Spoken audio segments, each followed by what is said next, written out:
Добрый день, мои дорогие друзья! В этом видео хочу показать вам, как я солю огурцы на зиму. Огурцы по этому рецепту получаются очень вкусные, хрустящие и ароматные. Так солила огурцы моя мама. Они прекрасно хранятся при комнатной температуре. Солите сразу побольше, этот рецепт вас точно не подведет. Я подготовила все ингредиенты. У меня тут дубовые листья, веточки укропа, острый перец, чеснок, горошек черного перца, душистый перец, семена укропа сушеные и соль. Огурцы нужно обязательно хорошенько помыть и замочить в холодной воде на 2 часа. Солить я их буду в пластиковых ведрах. Можно также сразу закладывать в банки, но мне удобнее в ведрах, потому что в дальнейшем легче будет помыть эти огурцы. Итак, начнем приготовление. На дно ведерка кладем веточки укропа. Если у вас есть вишневые листья, обязательно их тоже добавляйте. У меня их просто не было, поэтому я добавляю только дубовые листья. Их тоже я хорошенько помыла.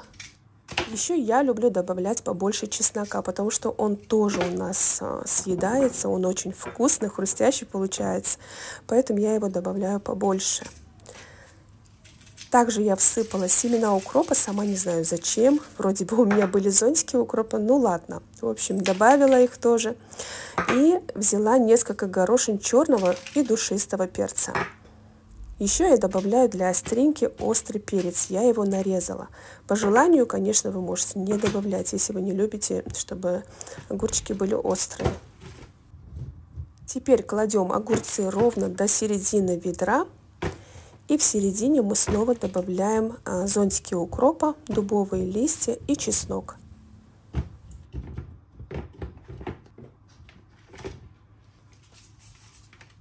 Дальше заполняем ведро огурцами до самого верха.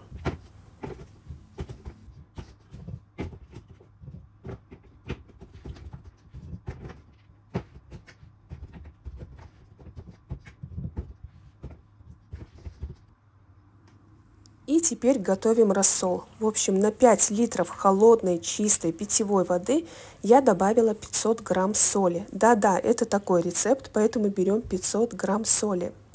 Каменной, не йодированной, и нужно обязательно перемешать до растворения соли.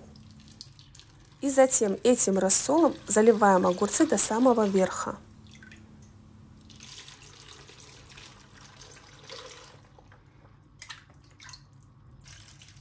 Огурцы накрываем тарелкой и сверху кладем какой-нибудь груз, чтобы огурцы были полностью в рассоле. Плотно закрывать крышкой огурцы не стоит, потому что во время брожения рассол может вытекать. Поэтому ведерко кладем на какую-нибудь тарелку. Огурцы я оставила на кухне, ровно через сутки не было никакой реакции. В общем, должны появиться пузырьки. Это и начинается брожение. Только на второй день у меня появились пузырьки, вот с этого момента как раз таки и начинаем отсчет. То есть ровно 5 либо 6 дней огурцы будут кваситься. Рассол вначале помутнеет, сверху появится пленка, но не пугайтесь, все так и должно быть. Это огурцы уже на 6-й день, и на рассоле нет никакой слизи. Как понять, что огурцы готовы? Рассол больше не пузырится, весь налет молочно-кислых бактерий осел на огурцы, и рассол стал прозрачным. То есть брожение прекратилось, и можно переходить к следующему этапу. Теперь огурцы нужно промыть хорошенько под проточной водой. Чеснок и веточки укропа я также промываю, и даже дубовые листья.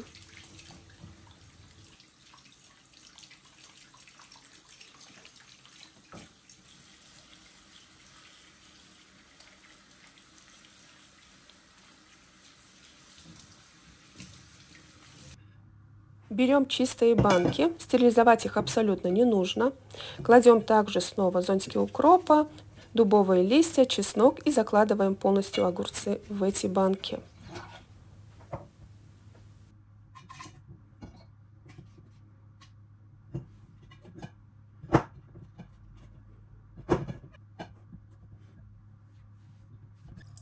Теперь огурцы нужно залить холодной чистой водой прямо до самой верхушки, чтобы покрывало огурцы.